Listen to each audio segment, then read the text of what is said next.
സിബി മലയിൽ സംവിധാനം ചെയ്ത് AK ലോഹിതദാസ് രചന നിർവഹിച്ച് 1989 ജൂലൈ 7-ന് മോഹൻലാലും തിലകനും പാർവതിയും കവിയൂർ പൊന്നമ്മയും അങ്ങനെ ഒരുപാട് പ്രതിഭാശാലികൾ മത്സരിച്ചഭിനയിച്ച കിരീടം എന്ന സിനിമ ഓർക്കുന്നുണ്ടോ?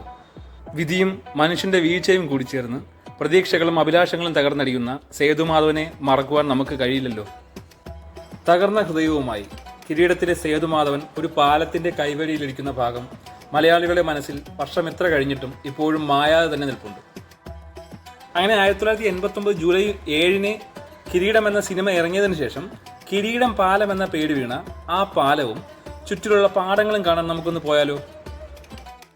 കേരളത്തിലെ തിരുവനന്തപുരം ജില്ലയിലെ വെങ്ങാനൂർ പഞ്ചായത്തിൽ വെള്ളായണി കായലിനോട് ചേർന്ന് കിടക്കുന്ന അതിമനോഹരമായ പ്രദേശമാണ് പുഞ്ചക്കരി. തിരുവനന്തപുരത്തിന്റെ കുട്ടനാട് എന്നാണ് ഈ പ്രദേശം അറിയപ്പെടുന്നത്.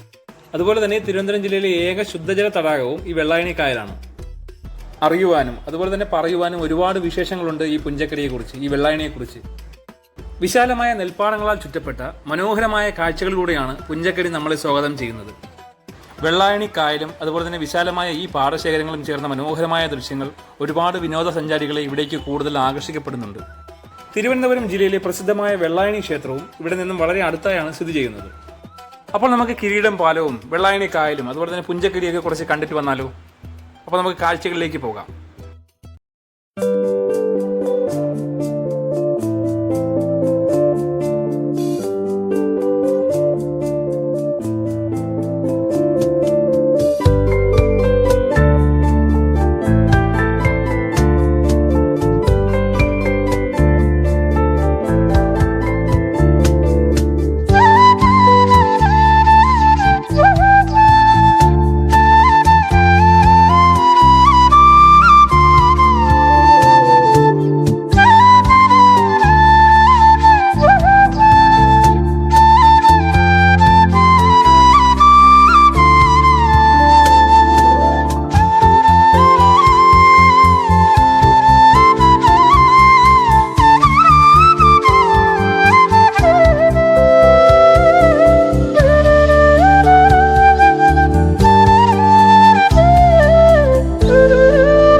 കിരീടം സിനിമയിൽ മോഹൻലാൽ ഇരിക്കുന്ന ഈ പാലവും അതുപോലെ തന്നെ കണ്ണീർ പൂവിന്റെ കവിളിൽ തലോടി എന്ന ഗാനത്തിന്റെ പശ്ചാത്തലത്തിൽ നടന്നു പോകുന്ന മോഹൻലാലും പുഞ്ചക്കരിയുടെ സ്വകാര്യ അഹങ്കാരം തന്നെയാണ്.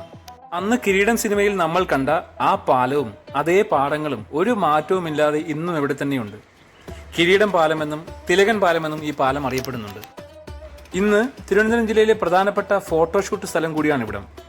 സിനിമാ സീരിയൽ ഷൂട്ടുകൾക്കൊപ്പം വെഡ്ഡിംഗ് ഷൂട്ടും അതുപോലെ തന്നെ സേവ് ദ ഡേറ്റും എല്ലാം പുഞ്ചക്കരിയുടെ പശ്ചാത്തലത്തിൽ ഒരുക്കാറുണ്ട്.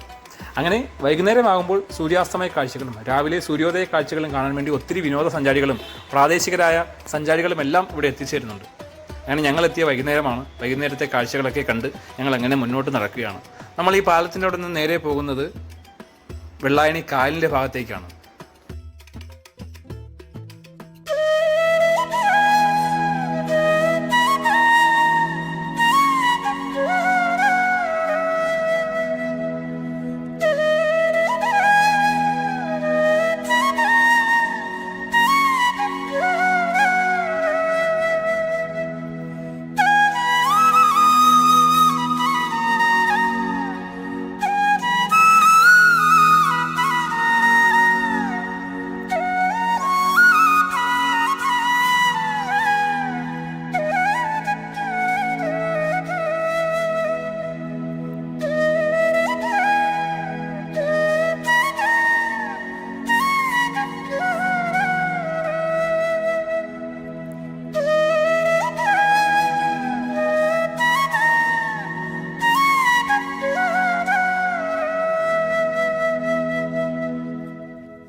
ദേ ആ വിശാലമായി കിടക്കുന്ന കായൽപ്പരപ്പാണ് വെള്ളായണി കായൽ.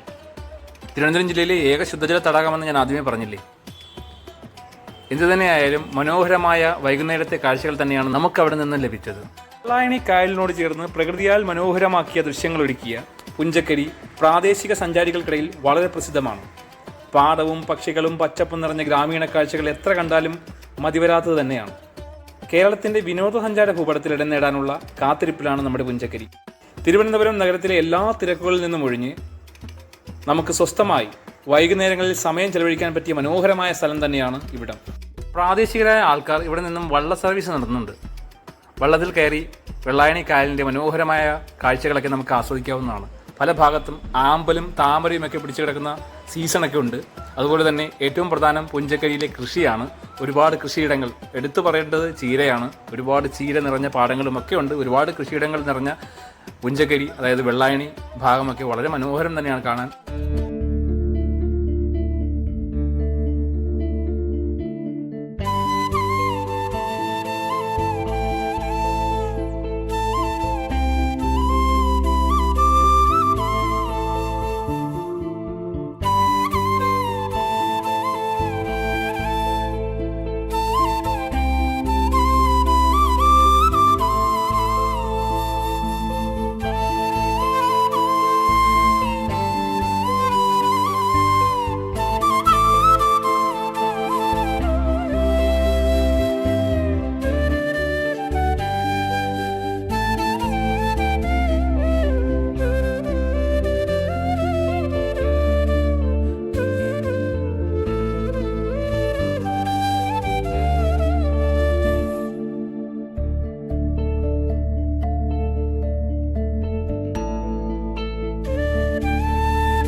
അപ്പോൾ തിരുവനന്തപുരം ജില്ലയിലെ മനോഹരമായ ഒരു സ്പോട്ടിൻ്റെ കാഴ്ചകൾ ഇവിടെ അവസാനിക്കുകയാണ്.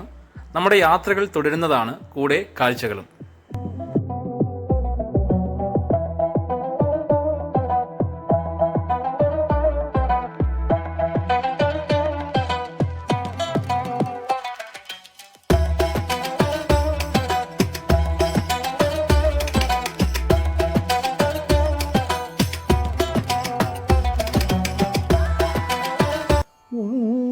കിടാവിന്നു നൽകാൻ അമ്മ നെഞ്ചിൽ പാലാഴിയേന്തി